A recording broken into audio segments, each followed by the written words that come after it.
All right, what's up?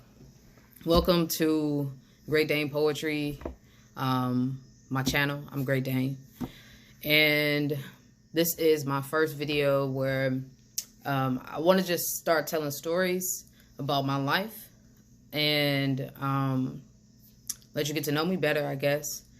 And so the first story that I want to tell is really like, I guess you have to start where it all began. So for me, that means talking about my my story of growing up as a Jehovah's Witness. And so I was born in, my mom, I believe, was studying at the time when she was pregnant with me.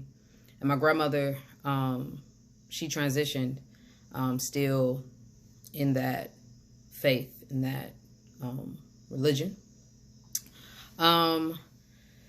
And just to get it out the way, I probably will refer to Jehovah's Witnesses as a religious cult because it is what I believe it to be.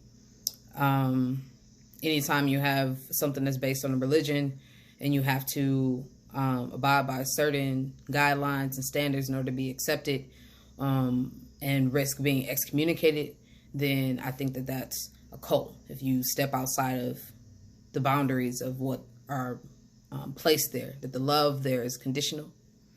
So for me, I was a Jehovah's Witness kid.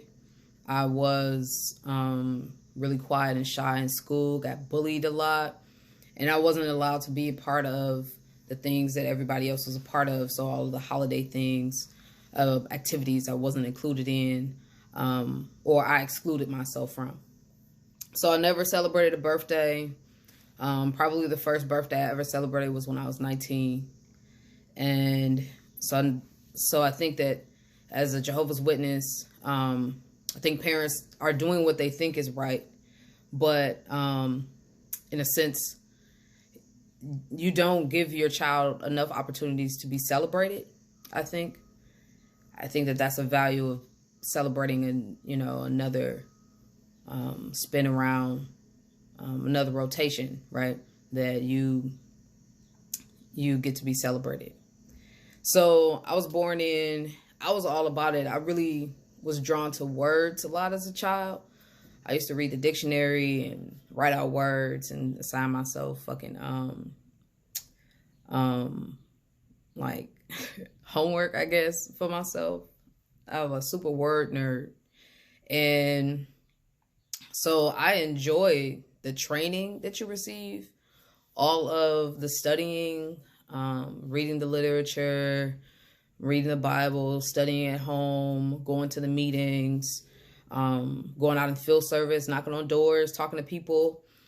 And yeah, I was in Detroit, Puritan, and Illinois,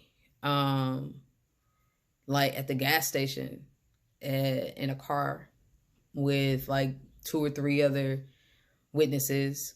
And we would take turns hopping out and talking to people while they pumped their gas.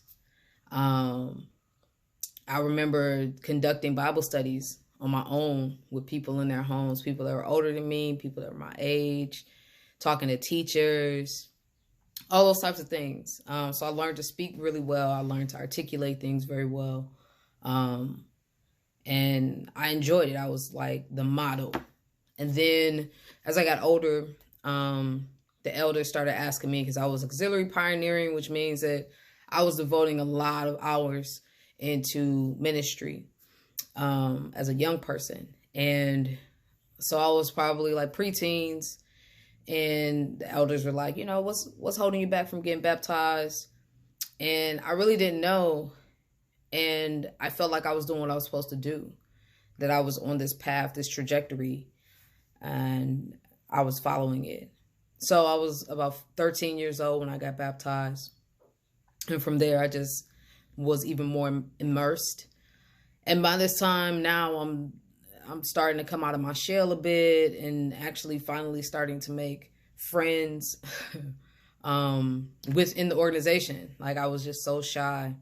And yeah, so after some time, I was given a chance to get on an assembly. An assembly is like a gathering of several different congregations at one time. And so there were a couple hundred there, and that was my first time speaking in front of that many people and sharing an experience of witnessing to a teacher.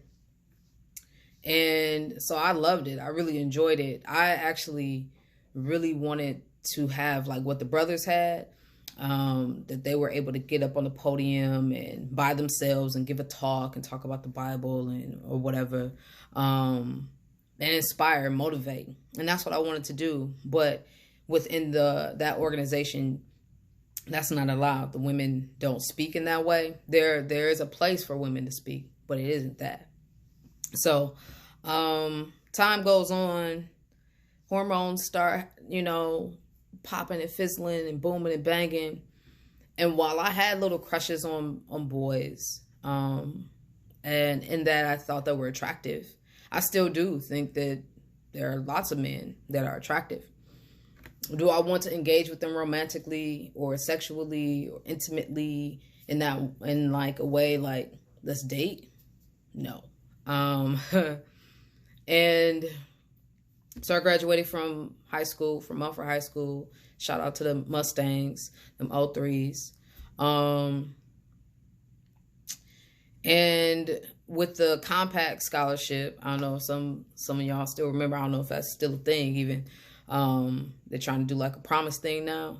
Anyway, I had a Compact Scholarship that landed me at Wayne State University. I could have gone to any university I wanted to in Michigan, but I say closer to home. And while I was there, I met someone who sparked something in me, and I started to see a part of myself that I had been denying. And so I came out, and when that was something that when it was something I no longer could hold in, I had to come out.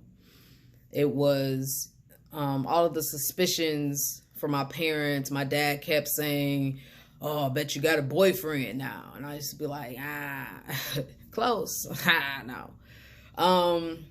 But I also knew that meant something had to change with my relationship with this organization, and I needed to be honest. So I wrote a letter, and I read it to my mom and two of the elders after book study at my grandmother's house. She would have book study once a week in her basement, which was just a smaller gathering of people from the same congregation and studying some book about Jesus or the book of Daniel or Revelation or whatever. I don't remember what we were studying then. I just knew at the end of this, I needed to talk to my mom and the brothers. Sat down, read this. My mom cried till she made herself sick. Also came out to my grandmother that day. And this put